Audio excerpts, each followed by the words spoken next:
With Joe Biden having a stroke during the presidential debate, Trump maintains his control of the Republican Party, while Ken Martin, the DNC chair, he's having a bit of a tougher time. Welcome to the Sean Spicer Show. Let's get into it. All right, guys, it is Thursday. It has been a rather short work week, so I'm excited to jump into the weekend. It's been kind of a rainy, gloomy few days in and around our nation's capital. It's finally getting sunny out. I'm getting ready for the weekend. Where was this during the 3-day weekend? I mean, it was cold and rainy, and now we're finally getting the weekend that we wanted. We got a lot to break down with the panel, though. Oh, my gosh. Joe Biden out with a bombshell about Joe Biden's performance at that presidential debate where he beat Medicare, which was the big news at the time. We're going to break that all down. Plus, Ken Martin having a tough time as DNC chair, keeping his party in check while Donald Trump continues to steamroll the Republican Party and make it very clear that it's his party. Before I bring in the panel, though, I got to tell you, as I said earlier in the week, for just a few days only, this is not going to go on. If you are interested in a Father's Day signed, inscribed copy of Trump 2.0, or I'll even do the briefing because I got a few extra of those around, go to SeanSpicer.com, go to the books tab, order your book. I'm not doing this for more than a few days because I want to make sure you get them for Father's Day. And if you're saying to me, hey, Sean, I don't want to give anything to my dad, but my kid has a birthday coming up or someone's got like another event, that's fine. I don't really care. But for 7 days, I'm signing and inscribing books that I'll send to you. Just go to SeanSpicer.com, hit that books tab for either the briefing or for Trump 2.0. We'll send them out to you real quick so you'll have them plenty of time. Anyway, as I said, a lot to get to with the panel today. So let's bring them all in. And by the way, tomorrow, former Secretary Robert Wilkie is going to break down the latest in Iran, Cuba, and all things national security with us. So you're not going to want to miss that as we head into the weekend. Without further ado, new to the show, Brooke Goldstein. She is the founder and executive director of the Lawfare Project. Welcome, Brooke. Our good friend up in Michigan, welcoming to the show, Tudor Dixon, the host of the Tudor Dixon podcast and the spokesperson for United We Fund. My former colleague in Texas, Chris Salcedo, the host of the Chris Salcedo Show, and the author of an amazing book called The Rise of the Liberty-Loving Latino, A New American Revolution. And obviously, by the way, if you're the media loves to talk about how the Hispanic vote was critical to Trump's win and how blah, blah, blah, everyone. So maybe we'll check in with Chris in just a minute because he's the expert on this and he's got a whole book about it, whether or not this should be a problem. But guys, I want to start with this bombshell last night. God bless Jill Biden. She does this interview getting ready to promote her new book, and she's talking about Joe at the debate where he beat Medicare, as you recall. This is what she had to say in the CBS interview to make sure everybody starts on the same page. Take a look. Were you horrified as you saw it unfold? I wasn't horrified. I was frightened because I had never, ever seen Joe like that. With the COVID, with dealing with everything we have to do with, look, if we finally beat Medicare. Thank you, President Biden. Before or since? Never. Or since? Yes, or You've since. never seen him like Never. that? No. What happened? I don't know what happened. I mean, as I watched it, I thought, oh my God, he's having a stroke. And it scared me to death. Joe, you did such a great job. You answered every question. You knew all the facts. And let me ask the crowd, what did Trump do? Why? Tudor Dixon, I want to start with you. What the heck was that? I don't get, is she trying to sell books? Is she trying, that may have been one of the dumbest interviews I've ever seen. Yeah, well, it wasn't a bombshell. I mean, I think we all thought he was having a stroke, but we thought it was like number 10 of the strokes that he's had because he clearly was not cognitively okay. And the fact that she sat there was like, it never happened before. He was the president of the United States. We all watched what was happening. We saw, you played the clip at the end where she says, you did such a great job. You answered every question. You don't talk to your husband like that unless he has been suffering from dementia for a long time. She was talking to him like you would talk to a an elementary school child, like a little kid. You would talk to them that way. She was giving him these accolades, like it's okay, because she knew he was mentally not there. I think it's insulting to the American people that she thinks now she can come back and go, my gosh, I don't know. We've never seen him since. She's doing this whole like social media thing where she walks through the house and feeds the dogs in the morning and opens the windows. And we're like, where's Joe? He's in a nursing home because he has had strokes. Like this was not a bombshell. We knew. It was just her admitting it because she wants to make money. She's a snake. Brooke, does it make sense? I honestly, I was like, was that a sleight of hand? Like, I mean, I get it. We all knew, right? But she was the one who said, Joe, you ate all your supper. You didn't leave anything on the plate. You go to the clean plate club tonight. Like, Brooke, I was like, the whole idea was, though, they were like, no, this has never happened. And like, I can't believe they're saying it out loud. I get it. We knew it, but they were like, no, there's nothing to see here. And they're still kind of saying that, right? It's just the continued defrauding of the American public. And it's just so insulting to our intelligence. And if you're going to make the effort to come on TV and present yourself now, I guess, as likable and honest, then you have at the very least to tell the truth that everybody knows. Now, I had a grandmother who suffered from dementia, and it's the slow burn. It's just not believable that all of a sudden the president of the United States, who is monitored 24/7 and who the entire world saw decline on camera together, for us to now believe that was the first time it's ever happened. I never saw it before, and it never happened after that. It's just so outrageously unbelievable. It's almost like hard for me I'm trying to figure out what is the PR angle? Who advised her on these particular talking points? Because these interviews aren't organic. She has a team of people behind her. It's the same with the Democrats just don't understand why their talking points are not working because they're treating us like idiots. Republican or Democrat, this is not believable on its face. Chris Salcedo, I want to play off what Brooke just said. So you have a book that just came out. I have a book that just came out, right? We've all, like, when you prepare, like, here's what I want to say about my book. Here's what I don't want to say. Here's how I want to frame this, right? And this is why I want to frame this off of how Brooke just described this. Do you think in her book, she uses the analogy, Dan Turntime, my colleague on our morning show, The Huddle, brought this up this morning. Do you think that in her book, she uses that analogy that he looked like he had a stroke, or was that something that she did in the moment on CBS during that interview? I can't imagine that she'd actually put that down on paper. That being said, let's all remember what the President Otto Penn Beijing Biden regime was all about. It was one big lie. Dr. Jill Biden perpetrated on the country in conjunction with the Democrat Socialist Party with individuals from the Barack Hussein Obama cabal, perpetrated on the country one of the biggest frauds that we have ever had to endure, where a bunch of people were running the Otto Pen who were not elected in this country.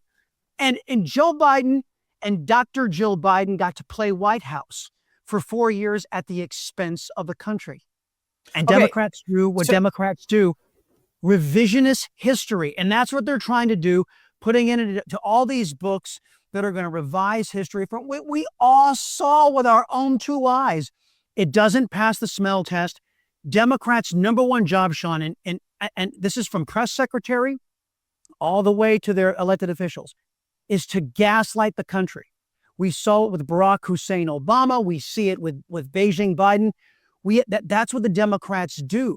They revise history and tell us, don't believe your lying eyes. And I think we're starting to finally, thanks to alternative media like this show, we're starting to beat that back and giving the American people an alternative. It's something we call reality. All right, I hate to interrupt this conversation, but as you get ready for bed later today, I'm going to tell you, you should be doing what I'm doing.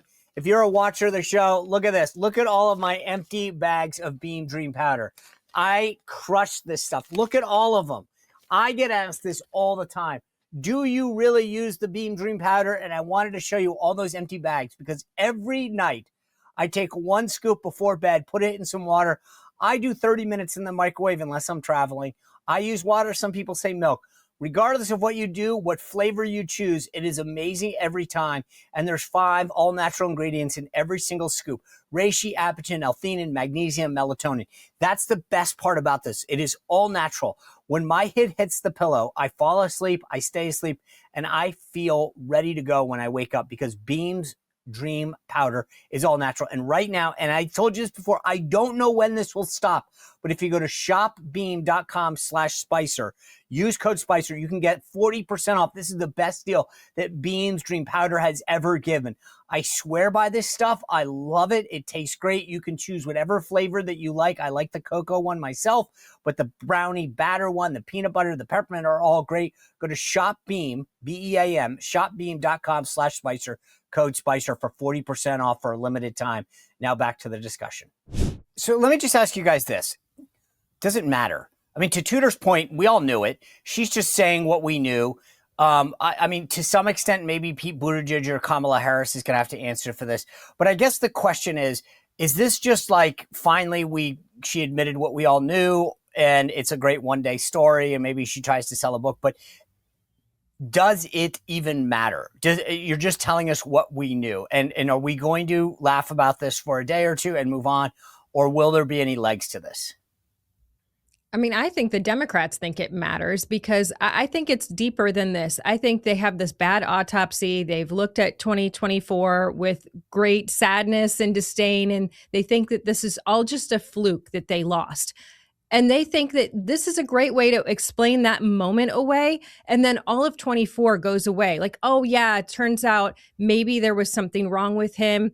And that wasn't our problem. That was his problem. Jill's going to own it for us. And now we can move on to 26 and 28, because I really do think they're in this mode of desperation. Like, what is our message? We have a very divided base. We have the socialist communist side. We have the side that's like the Schumer side that's trying to hold on to that base. But even he is being drawn into this crazy communist side because of AOC. They don't know what they're doing. They don't know what their message is for 26.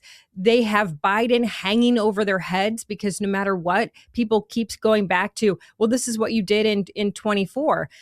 They think this is a moment where they can cut that loose finally. We'll admit it, we'll move on. They tried to do it with the Jake Tapper book. They feel like this is putting the final nail in that coffin.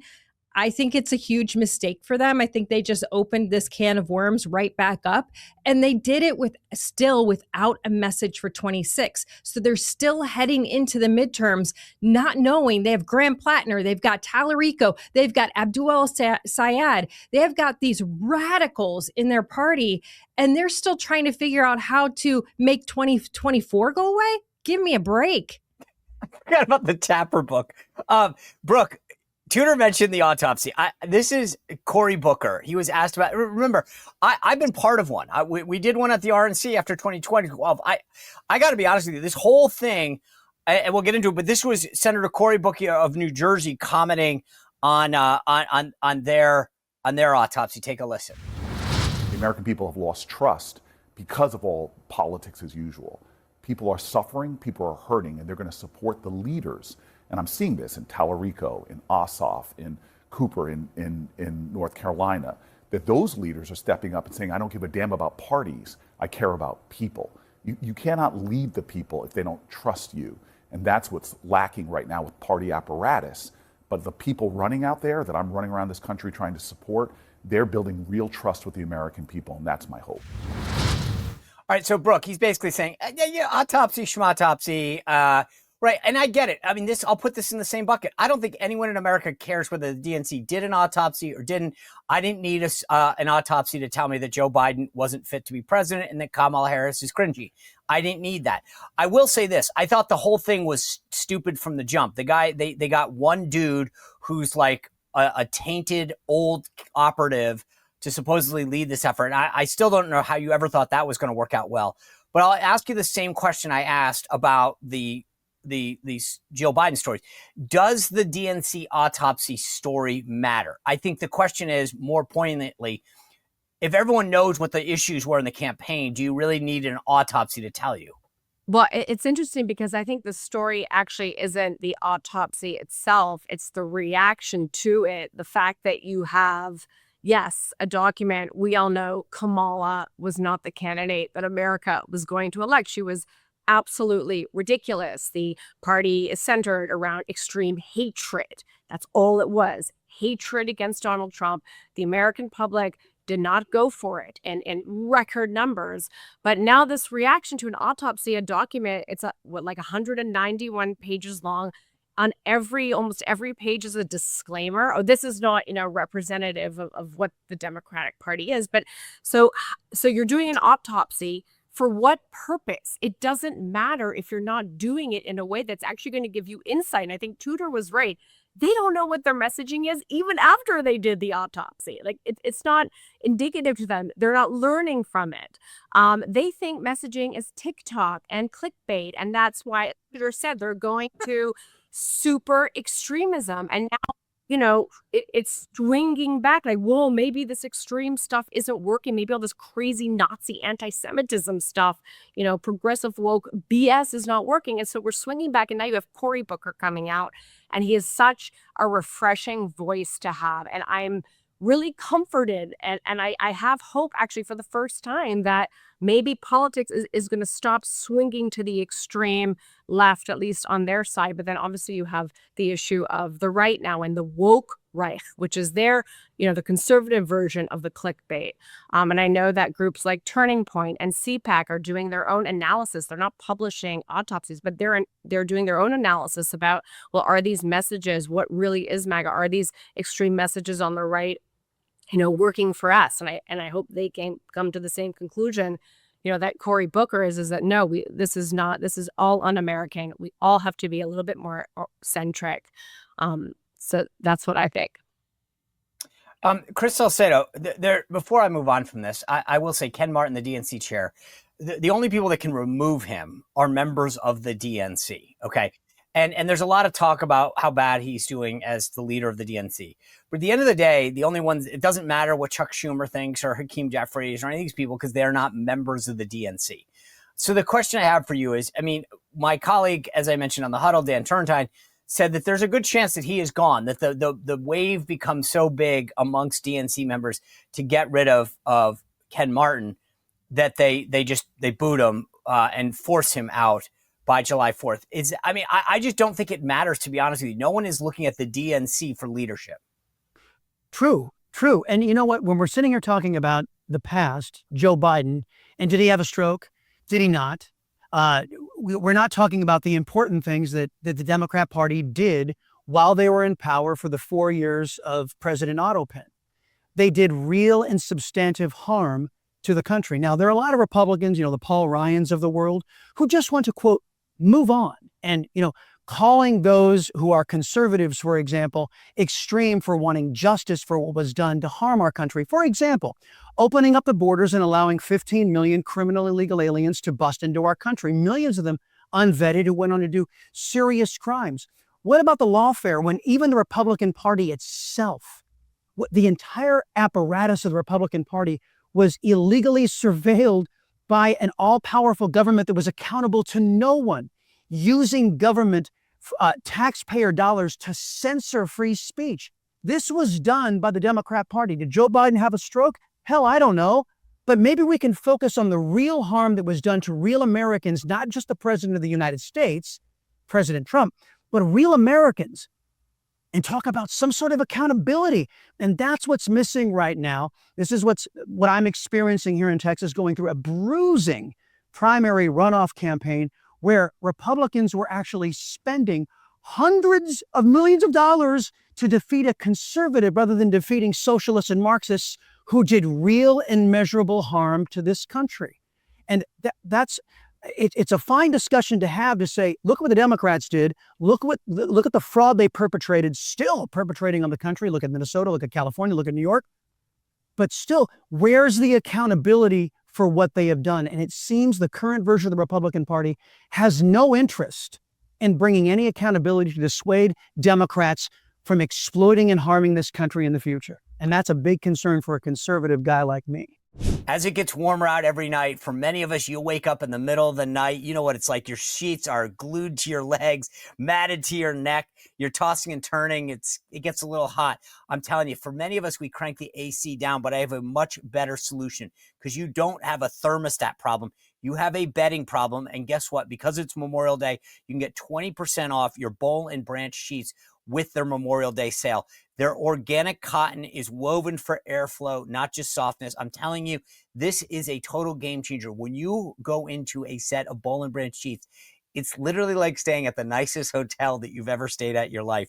It is so cool. It feels light and crisp, and it's breathable. And I get hot at night. Sorry, don't mean to share it, but it's true. That's why I love my Boll and Branch sheets. So you can get 20% off your first order plus shipping during the Memorial Day sale. This is not something that happens often. It'll go away. Trust me. So right now, while you have a little extra time, go to bollandbranch.com/Spicer and use code Spicer. You've got to enter it just like that. Boll, BOLLAND, branch.com/Spicer and get 20% off your first order. Some exclusions do apply. Tudor, it's not just Ken Martin. Chris Van Hollen, who's a very senior member of Congress, he was in the House, now he's in the Senate, was asked about on CBS about the other leadership, the Chuck Schumers and folks, and this is what he had to say about them. Well, Nancy, this is a very shoddy piece of work. It's an incomplete piece of work, and I can understand why Ken Martin was reluctant to release it earlier. But as he has said, he owns this problem. He should have just ripped the Band-Aid off earlier and put it out. No, we're 6 months from a very important election, and we should not be changing horses at this time. I will say that the overall thrust of the report indicates that, we should not just go back to the Trump status quo. And I've said from the beginning, it was a failure, obviously, of the Democratic Party to lose to someone like Donald Trump a second time. I mean, he's alluded to the fact that the issues are more with the Senate leadership, like Chuck Schumer. I guess the point is, his point is, gosh, should we change horses? Is it a leadership problem, or do we have a bigger issue problem? And I think that's what Chris was getting at. Like, these guys are just not there. No, I think, even Cory Booker is putting his hope into Roy Cooper, who is certainly not the next generation and is barely campaigning. He's also got a serious soft on crime issue. This is who they're desperately trying to look at people like Roy Cooper and say, oh, that's who we are, because that's the least offensive person that's running in their minds. And to me, I look at the Americans that were killed because of his soft on crime policies, and I say he's just one of the most dangerous people out there, just alongside the Tallaricos of the world, who are all for crushing the Christian religion, going after our youth, transing kids. All of this stuff is very radical. They don't have a safe place to stop. Cory Booker is trying to throw out people who are the least offensive in their party, knowing that it's far and few between. You look at Graham Plattner, who is out there openly communist in Maine, kicks out their traditional candidate, who was the governor of the state, because, and let's remember, this is how radical they are. Do you remember when Janet Mills was in the meeting with President Trump at the beginning of his term, and he said something like, well, we're going to have to get to the trans kids in girls' sports in Maine, and she threatened him in that meeting? She's a radical. She wants boys and girls' sports. She's a radical, and yet she still wasn't radical enough for where their party is today. They have gone off the edge. What their policies are dangerous. And just to piggyback on what Chris was saying, he was going through all the things that they've done that have harmed us immediately in this country. But look at what they did to Israel. And I know this is the controversial topic of the year for anybody in the Democrat Party and some of these people in the Republican Party, but you are lying to yourself if you do not understand that Joe Biden's idiotic policies on Iran cost us October 7th. They created that problem. We lost Americans. There were all kinds of people. We're talking about Europeans, Israelis, Americans murdered, raped, children killed. That was Joe Biden. The whole Middle East in an upheaval. People can say, oh, this is Netanyahu, this is Trump. Let's be honest. This came right from our White House when Joe Biden was living there. Wasn't coherent, but was living there. He caused these problems worldwide, and the Democrats are trying to go, where do we go from here? I want to say Brooke, just yeah. Yeah, go ahead. Yeah, to that point, it's interesting because nobody's really talking about this stealth ideological warfare element that's happening. So yes, there's Democrat, there's Republican, but then there's massive, massive amounts of money. It's like we just saw there was an IRGC funded AI videos, these Lego videos circulating anti-Trump, spreading these extreme narratives that married like far right and far left. And the Democrats seem to be having now this awakening, but nobody's really talking about, well, what brought everyone so radical in the first place? Why is it that we have, the students on campus that are expressing extremist pro-terror ideas? Because that's the messaging that they're trying to pander to. So we have to also get at the root of the problem. And I think that we're at a critical moment because right now, the radical ideologies, even though they're very loud and they're on the street and they're very Islamist, frankly, and there's a lot of foreign funding coming into it, it's still a loud minority.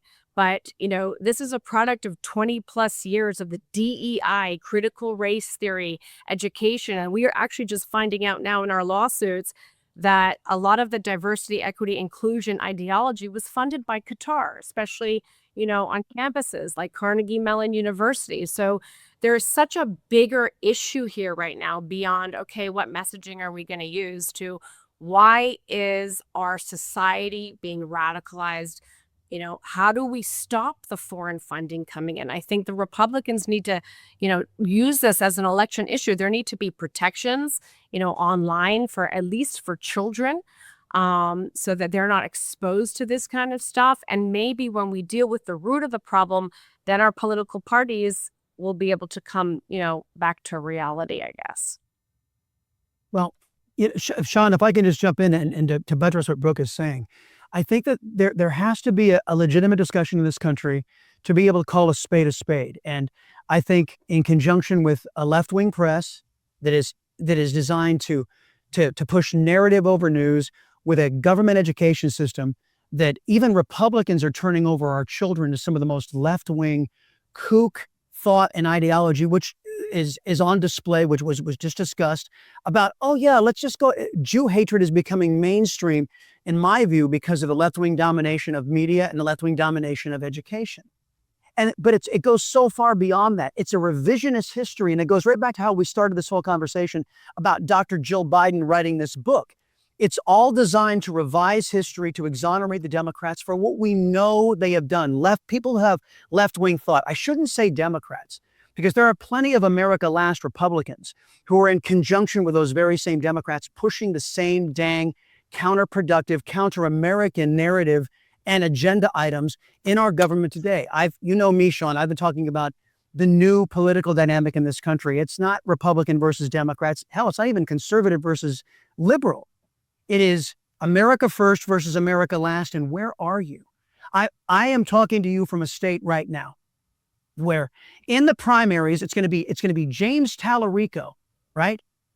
The Democrats chose a white fake Christian over a black woman who admittedly was a left-wing crazy person, but the Democrats, the voters, made the choice. I want the white guy, the fake Christian. I want him. It's not the first time it's happened in my home state of Texas. The Democrats were given a choice between Robert Francis Beto O'Rourke, a fake Hispanic, over a Colin Allred, who was, a left-winger, and I don't agree with anything he does, but a black guy. And who did the Democrats choose?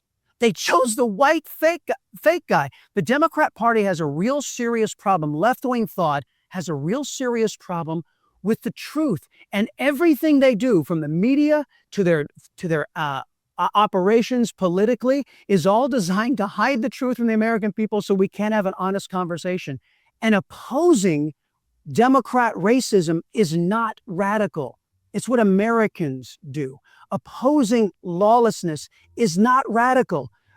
Buttressing the U.S. Constitution as limits on government power is not radical. It's what we're supposed to do as Americans. So we got to have an honest conversation and have people that are willing to push back on this. It's why President Trump is a threat to the current Republican establishment right now, why they've been so angry at him when you've got Bill Cassidy, for crying out loud, joining with the #1 state sponsor of terrorism and Lisa Murkowski and every Democrat to curtail President Trump's ability to get rid of nuclear weapons in Iran, a political calculus that future presidents will never have to consider if President Trump is successful. That we have got to start having honest conversations and getting out of the party dynamics, because really there are real and substantive issues that this party affiliation prevents us from having honest conversations like we're having here. All right, I want to do one thing. I want to talk about Texas for a second because you brought it up, and then I do want to talk about Michigan because Tudor's expertise. But the through line is exactly what the three of you said in both of these cases, and I want to just touch on this because to me, and I was going to correct you, Chris, but you were on a roll. Tallarico does believe that there are 6 genders. So we don't know that he is the white male. He could be, I mean, we don't know what gender he is. Right. He could be identifying with, and so let me just, let's start with Texas and then I want to get to Michigan. Here's what I don't get about Texas. And this gets to this theme that all three of you are touching on. Tallarico goes on CBS yesterday and he says, Ken Paxton is basically he said he's cherry picking the cringiest things I've said. Like, I'm sorry. Okay. What is he not supposed to point out that you think there are 6 genders and that God is omnipresent and non-binary and that our border should be like a front porch that's unlocked. I mean, I don't understand how that's cringy. I mean, that's just stupid. And Tudor, I don't get, I mean, to Chris's point, like, where's the outrage? Like, to me, this is insane. Like, how do you, like, he's now getting, like, he's just saying, guys, you guys can't just cherry pick these comments that I've said in public, like out loud. Right. Welcome to politics. So this is Politics 101. Everything you've said is now on the record and can be picked apart. I do want to point out that he did recently say he had a girlfriend, which I was surprised by because I was like, he's identifying her as a girl. I mean, that's striking. Yeah. I didn't know that he was allowed to do that. Turkey too, and apparently they don't know what women. The Democrat Party doesn't know what women. Girlfriend. So we've never seen her. She's like Snuffleupagus. So we don't know if she actually exists. We've actually seen Snuffleupagus though, just so we're clear. Well, that's true. That's true. But that's because we were on the other side of the TV. No one else at Sesame Street had seen them. So that's his life. Okay. You know, we're not sure that she actually exists, but he's never with her. I mean, this is the creation of a politician. We saw his transformation through the primary, which was radical. And now someone has gotten a hold of him and said, okay, this is what it looks like to win Texas. We're going to put a girlfriend in there. Nobody has to ever see her. You don't have to go anywhere with her. But that's going to be critical to you getting elected. We're going to put a piece of meat in your hand. We'll do an AI picture. We'll have the Democrats tweet it. Your lips won't even be touching it, but you'll just say that you eat meat. I mean, this is when people go, okay, we're going to have a makeover for a woman in politics. They're like, we're going to change the way you dress. We're going to change your hair. This guy, it's like, you're a man now. We're going to make you into a man. But he can't do it because he doesn't believe it. I mean, he's been through this grooming system of the radical new church of whatever his church is of the LGBTQ, and he is all about they ask him, what do you love? I love trans kids. Like, who says that? No, that's the cringy thing, by the way. That is full on cringe. Yeah. Right. But I think he's using cringy as this word where it's like, okay, cringy is something that you did as a kid and you can get over it. It's not cringy. This is his true beliefs. And the Republicans are not going to let him forget that. I guarantee you that is, I'm sorry, Chris, but this is your life for the next few months. All you will see is all of the horrific, radical things he has said. And you will keep learning new radical things he has said because he's not quiet. These are not one-time things. This is a consistent pattern of life, and these are his votes as well. It's not just cringy comments. It's what he's tried to put into law. I mean, this is the same guy that said abortion, God approved abortion because Mary was the original abortion story. He gave her the choice. I mean, talk about someone who is offensive to Christians. And I just hope that we have a good advertising campaign that makes sure that the Catholics and especially the Hispanic community that I know are strong Catholics hear this guy's true message, not cringe. This is his true message, and understand that he mocks you. He does not care about you. He is not a representative of you. He mocks you. Yep. That's who he is. Maureen, it's not just Tallarico in Texas. One of the runoffs was with this woman who had won by the biggest share if they didn't do a runoff system. This woman, Maureen Galindo, would be the Democratic nominee. I think it's in Texas 35. And this is what she had written. When Maureen gets into Congress, she'll write legislation so that all Zionists and supporters of Zionism is undoubtedly anti-Semitic, since it's Zionists harming the Semites. She'll turn, I guess it's Carnes ICE Detention Center, into a prison for American Zionists and former ICE officers for human trafficking. She will also be a castration process for pedophiles, which will be mostly Zionists. Wow. That is the Democratic. She won the most votes until the runoff. They pushed her, but like that's what the Democratic Party is come to, and yet we don't expose it enough. That's where, this is the quiet part out loud part. And yet, I don't know how we're not capitalizing on this enough. Like when I read that, I'm like, just so we're clear, for anyone who sort of wants to, she's saying we're going to put Jews in ICE detention centers and castrate them. Like, I'm sorry, how is that not like national news? That what was the standard bearer of the Democratic Party in that area until the D's even went after her. They were like, we can't have this. But like, I'm like, what are we doing that we're not calling that out and saying, you want to look at who we have as candidates? This is them. This is, I'm sorry to say, and I know we're all students of history here, a sign of a very, very sick society. When it has come to the point where Jew hatred, right, the world's oldest persecuted minority community, the Jewish community, and we are in the age of minority rights movements. And still it is socially acceptable, and it's not behind the scenes, it's overt now, and it's in your face to say these types of things that would not be acceptable to say about any other minority, to say it about Blacks, to say it about Muslims. It's so disturbing, especially as an attorney, because this is a civil rights issue that has been so highly politicized, right? When you have Mamdani blame Jewish synagogue goers, blame Jews for mobs of pro-Hamas, pro-Hezbollah terror mobs surrounding the synagogue and threatening the Jewish community, impeding their access, screaming death to the Jews, death to America. And you have a politician, an elected politician, Mamdani, saying, well, you know what? It's the Jews' fault. Their presence itself in Israel is a provocation, right? And ironically, this is a man who opposes, the illegal, transfer of land. Jews can't buy land in Judea, but he wants to redistribute the wealth illegally in New York City right now.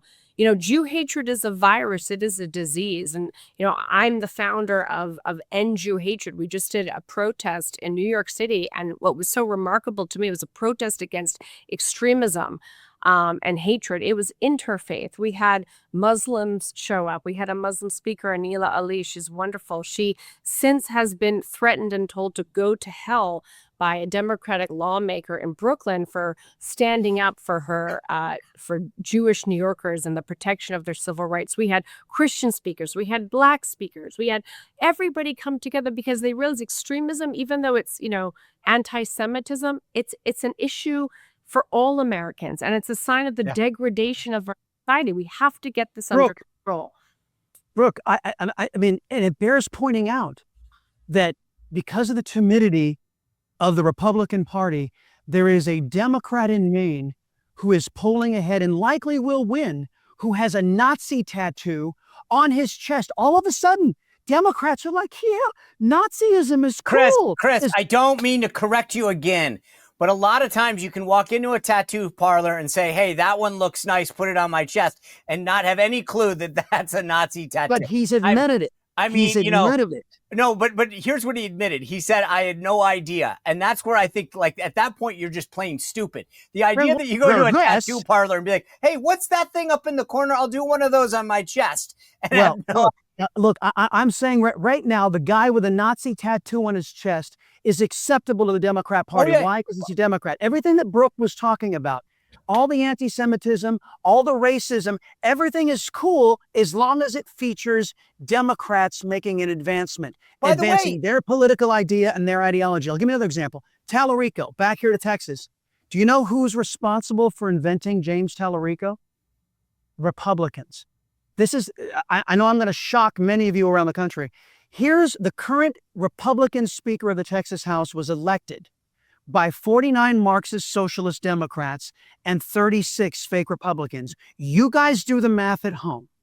49 Socialist Democrats voted for the current Republican Speaker in the Texas House and 36 fake Republicans to put him into power. He then turned around, which has been the custom of fake Republicans in Texas, gave power to the likes of James Tallarico and other Democrats to have veto power over legislation that would be conservative and benefiting the state of Texas. Right now, as we're speaking, as James Tallarico is the Democrats' nominee for Senate in Texas, the Republicans refuse to strip him of his committee assignments and his power, even after the Democrats abandoned Texas and went to stop voting integrity measures and went to Washington, D.C. No punishment for them.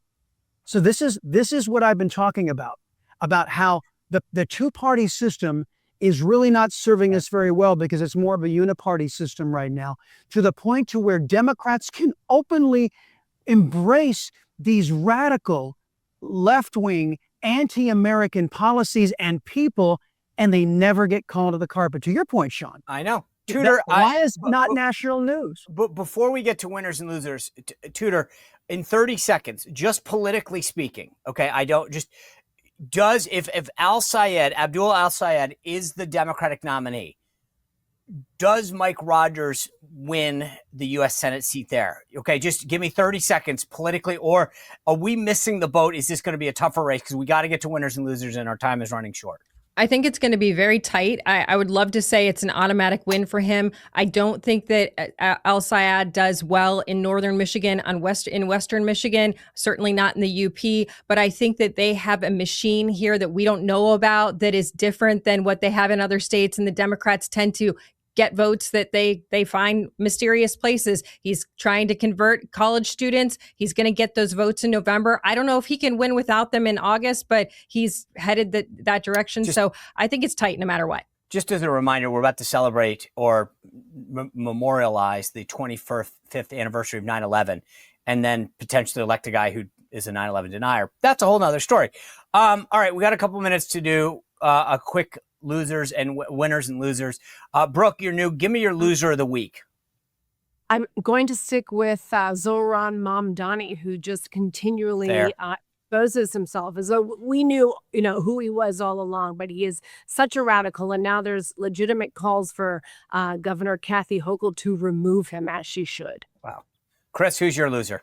John Cornyn, after 24 years of betraying the conservative movement, betraying his political party's planks, betraying the state of Texas and, frankly, his country, it was devastating loss to an actual conservative, the Attorney General of Texas, Ken Paxton.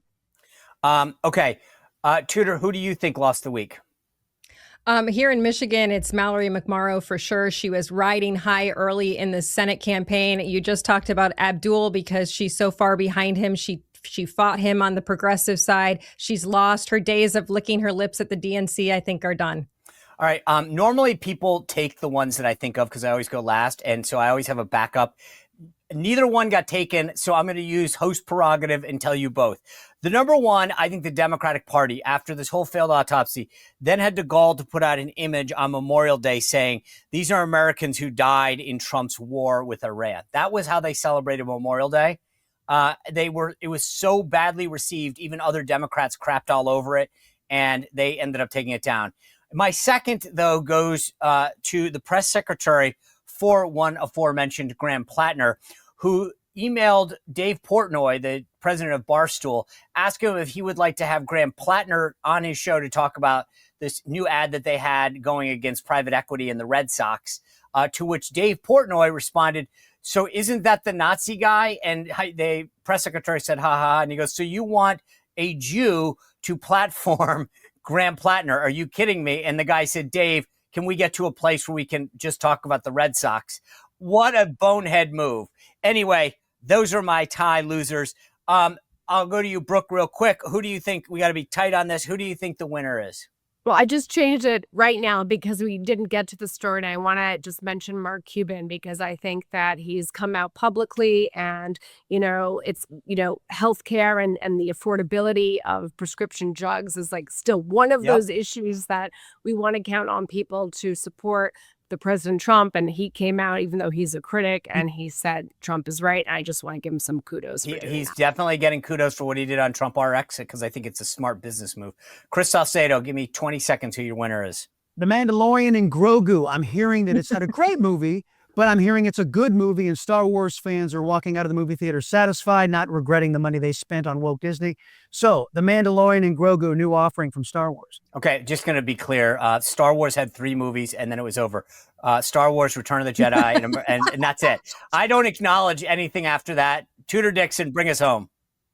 I say the people of Los Angeles, the average mom and dad who is finally getting their voice heard through Spencer Pratt, who has been so creative and so real and so neat the way he's run this campaign and really been able to let the people of Los Angeles be heard. Yeah, he was very critical of Karen Bass and catching her campaigning illegally in violation of LA law. I hope we had gotten to that. My winner of the week is American Flag Blue. American Flag Blue. That is the color that the president chose. But here's the best part. The reason I picked it, the Washington Post did a fact check. They went out and they said, this is the story. They said, did Trump pick the right blue for the reflecting pool? We asked a pool guy. And if you read all 1,221 words of the Washington Post story, which I'm about to save you from doing, they actually acknowledge that American Flag Blue was the right decision by President Trump. So as much as they try to hate on this guy, he knows how to make a building. He knows how to paint a pool. This is the winner of the week. Thank you guys for being with us. I loved our discussion today. As I mentioned, tomorrow, Secretary Robert Wilkie is going to break down everything that's happening in the foreign policy world between Iran and then whether or not we're about to invade Cuba. You're not going to want to miss this. Again, that offer, if you want to buy Trump 2.0 or the briefing, go to SeanSpicer.com and go to the book section. Thanks for being with us. We'll see you back here tomorrow. Well, if you enjoyed this content, make sure to like this video, subscribe, and click the notification bell to get more.